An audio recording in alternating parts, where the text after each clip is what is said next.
नमस्कार दोस्तों, हिमानी जी के पॉइंट पर आप सभी का एक बार पुनः हार्दिक अभिनंदन।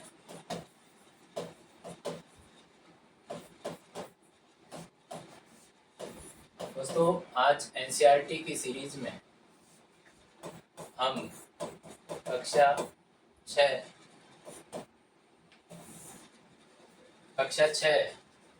की एसएसटी की पुस्तक का अध्याय 2 महासागर एवं महाद्वीप के बारे में चर्चा करने वाले हैं। तो देखिए दोस्तों, शुरुआत करते हैं। महासागर ही सब कुछ है, महासागर ही सब कुछ है। यह पृथ्वी के 7/10वें भाग पर व्याप्त है। इसकी श्वास शुद्ध एवं स्वस्थ है। यह विस्तृत निर्धन स्थल है जहाँ मानव कभी अकेला नहीं हो सकता, क्योंकि यहाँ वह जीवन का अपने आसपास ही अनुभव करता है। महासागर प्रकृति का विस्तृत भंडार है। अगर दूसरे शब्दों में कहें तो संसार का आरंभ महासागरों से हुआ है, और कौन जानता है कि इसका अंत इसी में न हो। ये जूल्स वर्ने नामक विद्वान ने 1870 में कहा था कि महासागर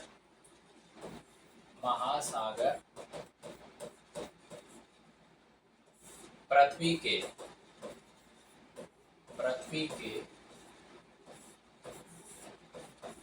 7/10वें भाग पर विस्तृत है।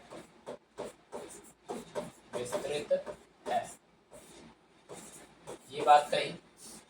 साथ ही इन्होंने कहा कि जीवन की उत्पत्ति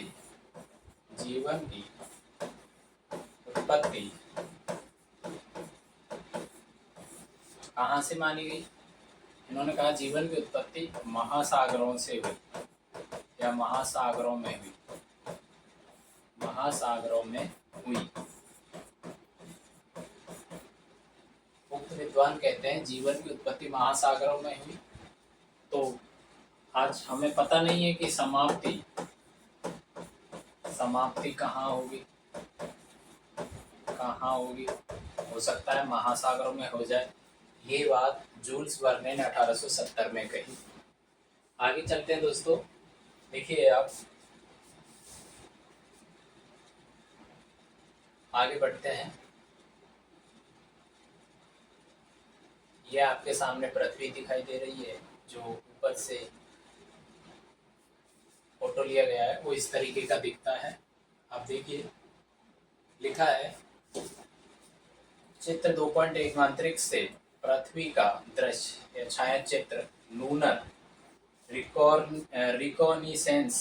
रिकॉनिसेंस ऑर्बिटर द्वारा लिया गया है। इस दृश्य के मध्य में प्रशांत महासागर, बाईं ओर अफ्रीका, ऊपर की ओर भारत एवं एशिया के भाग दिखाई दे रहे हैं। दाईं ओर ऑस्ट्रेलिया एवं नीचे अंटार्कटिका को दर्शाया गया है। आप गौर से देखेंगे तब इसमें दिखाई देगा, इतनी आसानी से दिखेगा नहीं। तो इधर देखो, महत्वपूर्ण प्रश्न कौन कौन से हैं। महासागर एवं महाद्वीप क्या है, उनके नाम क्या हैं एवं उनका वितरण। दूसरा प्रश्न, महासागर एवं महाद्वीप पृथ्वी पर जीवन को, जिसमें मानव जीवन भी सम्मिलित है, किस प्रकार प्रभावित करते हैं। इन प्रश्नों पर आगे चर्चा करेंगे। तो बढ़ते हैं आगे। देखिए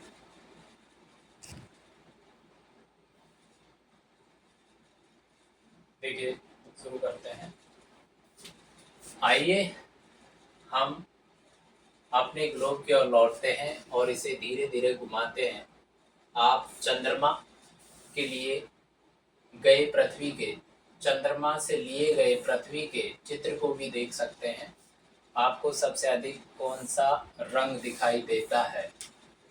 निश्चित ही आपको नीला रंग दिखाई दे रहा होगा या दिख रहा होगा, परंतु यह क्या दर्शाता है। जो नीला रंग दिख रहा है वो क्या दर्शाता है दोस्तों। ये बात की है, आपने उत्तर का अनुमान लगा लिया होगा। वो दिख रहा है हमें जल। जो अंतरिक्ष से हम फोटो या वीडियो लेते हैं उसमें जो नीला रंग दिखाई देता है दोस्तों, वो नीला रंग पृथ्वी पर जल के रूप में दिखाई देता है और जल ही ऊपर से नीला दिखाई देता है। इसका अर्थ है कि पृथ्वी की अधिकांश सतह जल से घिरी हुई है। वास्तव में पृथ्वी का 3/4 भाग जल से घिरा हुआ है। इसी कारण अंतरिक्ष से देखने पर पृथ्वी नीली दिखाई देती है। कैसी दिखाई देती है? नीली। आप सभी जानते हैं, थोड़ी देर बाद हम चर्चा भी करेंगे कि कितना प्रतिशत जल और कितना प्रतिशत स्थल है। इसलिए आरंभिक अंतरिक्ष यात्रियों ने स्नेहपूर्वक पृथ्वी को नीला ग्रह कहा। क्या कहा? नीला ग्रह। आगे देखते हैं। ग्लोब पर हम जो सबसे बड़ी जल राशियां देखते हैं उन्हें हम महासागर कहते हैं। क्या कहते हैं? महासागर। चित्र 2.1 में दर्शाए गए पृथ्वी के चित्र में आपको एक अन्य रंग भूरा भी दिखाई दिया होगा। यह भूमि का रंग होता है। ग्लोब के लगभग 1/4 भाग पर फैला हुआ है। भूमि के एक बड़े भाग को भूखंड कहते हैं एवं भूमि के एक बड़े निरंतर विस्तार को महाद्वीप कहा जाता है। देखिए दोस्तों, हम पढ़ रहे हैं महाद्वीप। महाद्वीप व महासागर। दोस्तों, महाद्वीप होता है स्थलखंड और जो महासागर होता है वो जलीय भाग होता है। जलीय भाग होता है। देखिए, पृथ्वी को क्या कहा है? इस जलीय भाग की वजह से पृथ्वी को कहा है, पृथ्वी को कहा गया नीला ग्रह। कौन सा ग्रह? नीला ग्रह। यह अंतरिक्ष यात्रियों के द्वारा कहा गया। ग्लोब पर जो सबसे बड़ी जलराशियां पाई गई हैं उनको महासागर कहते हैं। ग्लोब पर जो बड़े स्थलखंड पाए गए उनको महाद्वीप कहते हैं। और ग्लोब पर ही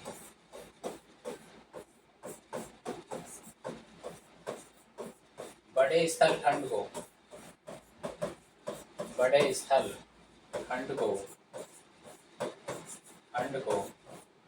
भूखंड कहा गया है।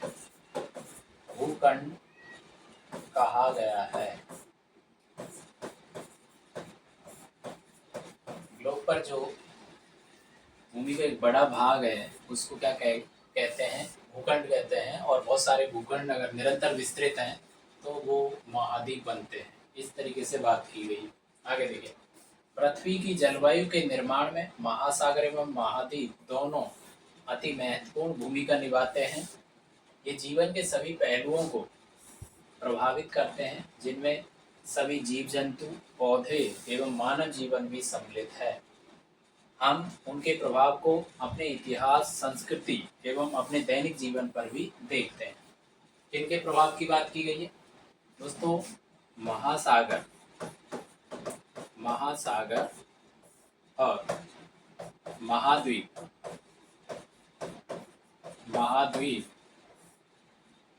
के प्रभाव की बात की गई है कि ये प्रभाव पूरी पृथ्वी पर डालते हैं। और जीव जंतु हो, चाहे संस्कृति हो, चाहे दैनिक जीवन हो, कोई भी भाग हो पृथ्वी का जहाँ पर जीवन है, उन सभी को कौन प्रभावित करते हैं? महाद्वीप और महासागर ये प्रभावित करते हैं। आगे बढ़ते हैं।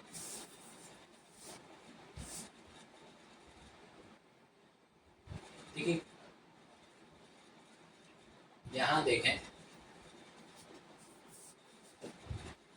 ध्यान रखें, ये जो चित्र दिया हुआ है ये आपका अशोक स्तंभ है। अशोक स्तंभ। और ये कुछ कोटेशन लिखा हुआ है। तो ये किससे संबंधित है? ये भारतीय नौसेना के प्रतीक के रूप में जाना जाता है। और इसमें आदर्श वाक्य शयनम नो वरुण सैनम नो वरुण है। यहाँ पर कोटेशन लिखा है, वो लिखा है जिसका अर्थ है, हे वरुण हमारे लिए कल्याणकारी हो। हमारे लिए कल्याणकारी हो। यह महासागर आकाश और जल से संबंधित वैदिक देवता वरुण की स्तुति को दर्शाता है। ठीक है दोस्तों, हमारा देश धर्मनिरपेक्ष देश है, लेकिन हमारे देश में जितने भी धर्म हैं उनमें हिंदू धर्म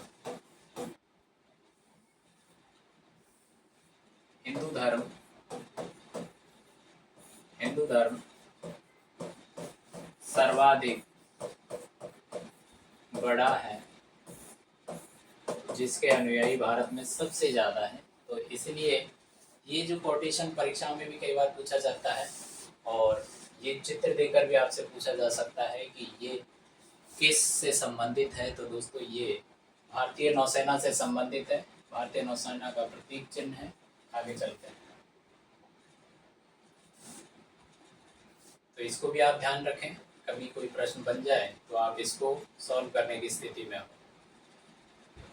देखिए दोस्तों, यहाँ देखिए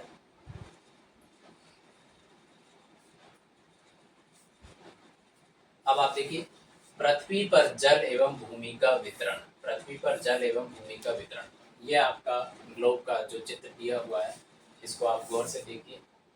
ये हमारा पूरा ग्लोब है जो 2 टुकड़ों में दिखाया हुआ है। तो आप देखिए, जैसा कि हम देखते हैं महासागर और महाद्वीप उत्तरी और दक्षिणी गोलार्ध में समान रूप से वितरित नहीं है। देखिए, पहले इसको देख लीजिए, चित्र 2.2 उत्तरी ध्रुव बाएं, ये उत्तरी ध्रुव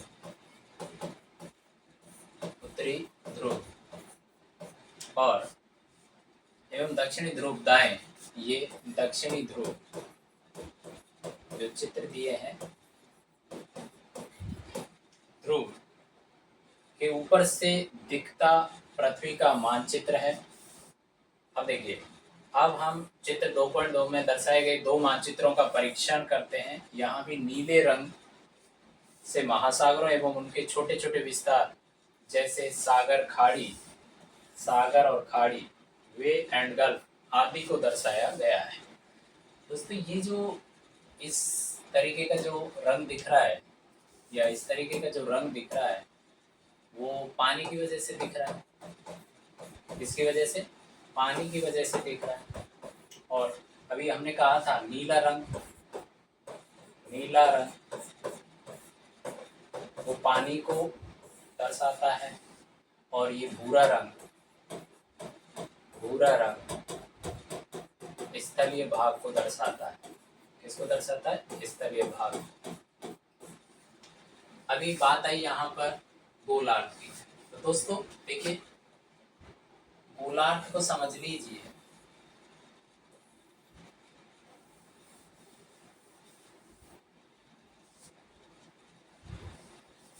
एक इधर बना देते हैं चित्र और एक इधर बना देते हैं। देखिए, अब पहले ये आपके 0 डिग्री विषुवत रेखा है। 0 डिग्री जो है वो विषुवत रेखा है, और विषुवत रेखा 0 डिग्री कौन सी होगी?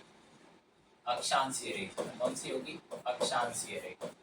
कहने का मतलब क्या हुआ कि 0 डिग्री जो अक्षांशीय रेखा है उसे विषुवत रेखा कहते हैं, और इसका दूसरा नाम जो है वो है भूमध्य रेखा। क्या है? भूमध्य रेखा। देखिए दोस्तों, विषुवत रेखा के उत्तर में और दक्षिण में हम 2 भाग देख रहे हैं, एक भाग और ये दूसरा भाग। विषुवत रेखा के उत्तर की तरफ हम बढ़ते हैं, नॉर्थ की तरफ बढ़ते हैं, नॉर्थ पोल की तरफ जब बढ़ते हैं तो उसे कहते हैं उत्तरी गोलार्ध। क्या कहते हैं दोस्तों? उत्तरी गोलार्ध। और जब हम दक्षिण की तरफ बढ़ते हैं, साउथ पोल की तरफ बढ़ते हैं, तो इस वाले भाग को कहते हैं दक्षिणी गोलार्ध। तो कह सकते हैं कि नंबर 1 हुआ उत्तरी गोलार्ध,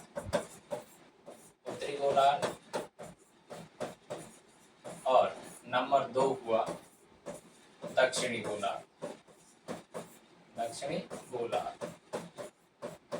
निर्धारण कैसे किया आपने?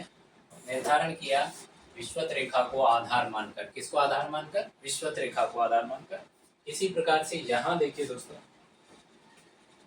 देशांतरीय आधार पर अगर देखें तो 0 डिग्री देशांतर, 0 डिग्री देशांतर, देशांतर 0 डिग्री जो देशांतर रेखा है, इस रेखा को कहेंगे ग्रीनविच रेखा।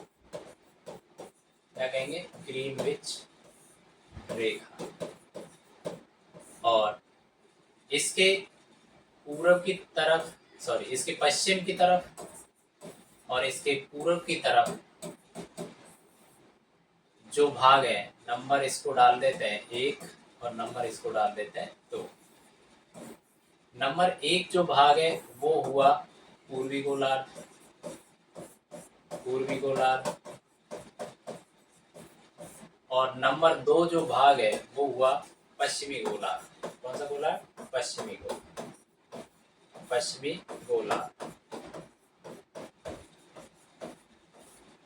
दोस्तों, पूर्वी गोलार्ध और पश्चिमी गोलार्ध, अगर इन चारों को हम एक साथ दर्शाएं तो स्थिति कुछ इस तरीके से बनेगी। दोस्तों, स्थिति कुछ इस तरीके से बनेगी, वो देखिए आप, 1 2 3 और 4। ये नॉर्थ और ये साउथ, ये ईस्ट और ये वेस्ट। अब देखिए दोस्तों, नंबर 1 जो लिखा है वो कौन सा गोलार्ध होगा? वो होगा नॉर्थ वेस्ट। कौन सा होगा? North west. यहाँ नंबर 2 जो लिखा है वो होगा नॉर्थ ईस्ट, उत्तरी पूर्वी, है ना। नंबर 3 वाला होगा वो होगा साउथ वेस्ट, दक्षिण पश्चिमी। और नंबर 4 वाला जो होगा वो होगा साउथ ईस्ट, दक्षिणी पूर्वी। 4 गोलार्ध की बात हो गई, उत्तरी पूर्वी, दक्षिणी पूर्वी, उत्तरी पश्चिमी और दक्षिणी पश्चिमी। ये 4 गोलार्ध हो गए। अब दोस्तों, जो 90 डिग्री जो एंगल होता है, जो 90 डिग्री जो होता है, वो ध्रुव होता है। अब वो उत्तर में भी होता है और वो दक्षिण में भी होता है। 0 डिग्री से जब उत्तर की तरफ बढ़ते हैं तो 90 डिग्री पर पहुंचते हैं तो उसे उत्तरी ध्रुव, और जब दक्षिण की ओर बढ़ते हैं और 90 डिग्री पर पहुंचते हैं तो उसे दक्षिणी ध्रुव कहते हैं। तो ये आप गौर से देख लीजिए, ये आपको ध्यान होना चाहिए। ये परीक्षा में एक सामान्य सा प्रश्न होता है जिसको समझने में आसानी रहेगी। आगे चलो।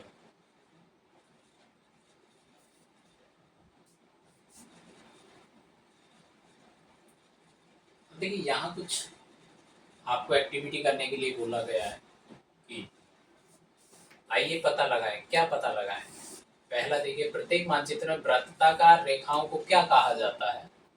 क्या आप जानते हैं कि दोनों ध्रुवों पर मिलने वाली रेखाओं को क्या कहा जाता है ना। और जो इस अध्याय में अध्ययन करेंगे। अगला है, किस गोलार्ध में अधिक जल है? अगला है, आपके अनुसार उत्तरी एवं दक्षिणी गोलार्ध में जल एवं भूमि का अनुपात कितना होगा? ठीक है। और क्या सभी महासागर एक दूसरे से जुड़े हुए हैं या उनके बीच कोई विभाजक है? तो ये बहुत अच्छे प्रश्न बनते हैं जिन पर हम चर्चा करेंगे। आप भी अपने दोस्तों के साथ चर्चा कर सकते हैं। तो याद करने का ये सबसे बेहतर तरीका होता है समूह डिस्कशन, समूह चर्चा, ग्रुप डिस्कशन जिसको कहते हैं। वो याद करने का सबसे बेहतरीन तरीका होता है। आगे चलें।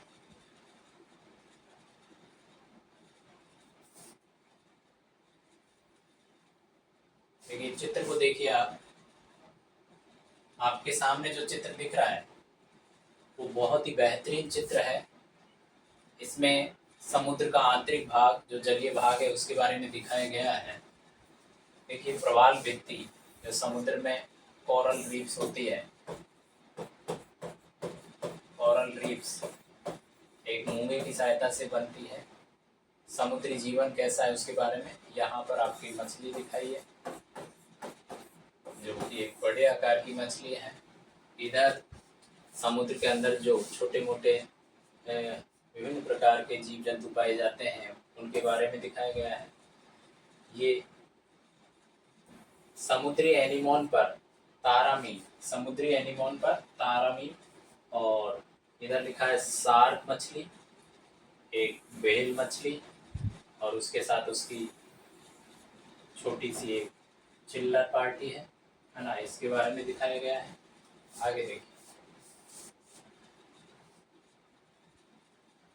नीचे और देखिए आप,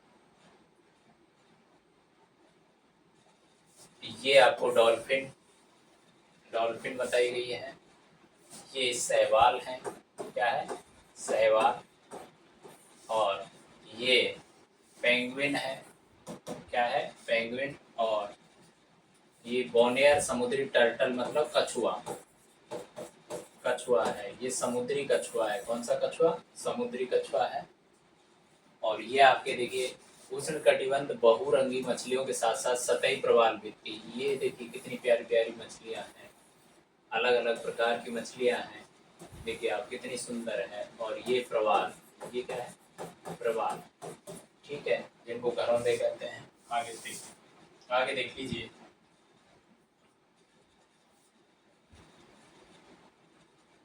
अब देखिए यहाँ पर चर्चा करते हैं।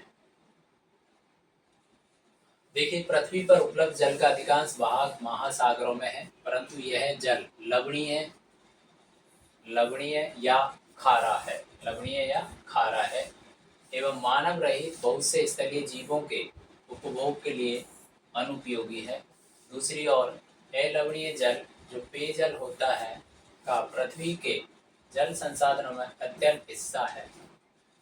यह हिमनद, ग्लेशियर, नदियों, झीलों, वायुमंडल एवं भूमिगत जल के रूप में व्याप्त है। दोस्तों देखिए, आपके इस पृथ्वी पर जो जल पाया जाता है वो मीठा और खारा जल पाया जाता है। ये मीठा जल आपके झीलों, नदियों, तालाबों, नहरों, भूमिगत जल और वायुमंडल में जो जल वाष्प है उसके रूप में पाया जाता है। जबकि आपके जो अलवणीय जल ज़्यादातर पाया जाएगा वो सागर और महासागरों में, सागर और महासागरों में पाया जाएगा। कहीं कहीं खारी झीलें भी पाई जाती है, तो वहाँ पर भी खारापन दिखाई देता है। तो आइए विचार करें, आइए विचार करें, जब पृथ्वी पर जल प्रचुर मात्रा में उपलब्ध है, फिर भी जल की कमी अथवा जल संकट की इतनी चर्चा क्यों सुनाई देती है। दूसरा, जल संरक्षण के कौन कौन से उपायों से आप अवगत हैं, इनमें से किसका उपयोग अपने अपने घर, विद्यालय, गांव, उपनगर और नगरों में होते देखा है। किस किस व्यक्ति ने इन इस प्रकार से जल संरक्षण को देखा है या जल के उपयोग को देखा है। आगे चलते हैं।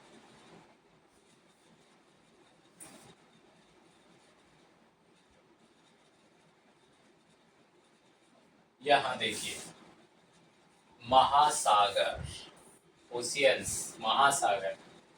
तो इससे पहले यहाँ आइए आप, समुद्री महासागरों एवं सागरों में पाए जाने वाले अथवा उससे संबंधित वनस्पति जगत, किसी विशेष क्षेत्र अथवा कालखंड में पाए जाने वाले पेड़ पौधे, प्राणी जगत, किसी विशेष क्षेत्र अथवा कालखंड में पाए जाने वाले जीव जंतु, ये जो है ये समुद्र से संबंधित है कि कब कब ये किस किस कालखंड में वनस्पति, किस कालखंड में प्राणियों का उदय हुआ, तो वो हम इस चैप्टर में देख लेंगे। देखिए आप, पृष्ठ 32 पर दिए गए चित्र 2.3 में पृथ्वी के या विश्व के मानचित्र में हम 5 महासागरों, कितने महासागरों, 5 महासागरों, जिसमें प्रशांत महासागर, अटलांटिक महासागर, हिंद महासागर, आर्कटिक महासागर और दक्षिणी अथवा अंटार्कटिक महासागर को शामिल करते हैं। दोस्तों, पृथ्वी पर कितने महासागर, पृथ्वी पर महासागर कितने बताए गए हैं, वो बताए 5। कितने बताए गए हैं, 5 महासागर। नंबर 1 वो है आपके प्रशांत महासागर, प्रशांत महासागर। नंबर 2 अटलांटिक महासागर, अटलांटिक महासागर, जिसे अंध महासागर भी कहा जाता है। नंबर 3 हिंद महासागर, जो अपने देश का महासागर है और इसके कई पड़ोसी देश इस पर स्थित है। नंबर 4 और हिंद महासागर एक ऐसा महासागर है जो किसी देश के नाम पर इसका नाम पड़ा है, नामकरण किया गया है, जो कि हमारा देश हिंदुस्तान है, और उसके आधार पर उत्तरी महासागर, उत्तरी महासागर, या उसको कह सकते हैं आर्कटिक, आर्कटिक महासागर। और एक नंबर 5 है, वो है दक्षिणी या अंटार्कटिक, अंटार्कटिक महासागर। ठीक है दोस्तों, कि पृथ्वी पर कितने महासागर हैं? तो बोले पृथ्वी पर 5 महासागर हैं। पृथ्वी पर महासागर कितने हैं? 5। प्रशांत महासागर, अटलांटिक महासागर, हिंद महासागर, उत्तरी या आर्कटिक महासागर और दक्षिणी या अंटार्कटिक महासागर। तो ये 5 महासागर हुए। अब देखिए आगे, हमारे यहाँ 5 महासागरों के नाम बताए हैं, या हमने यहाँ 5 महासागरों के नाम बताए हैं।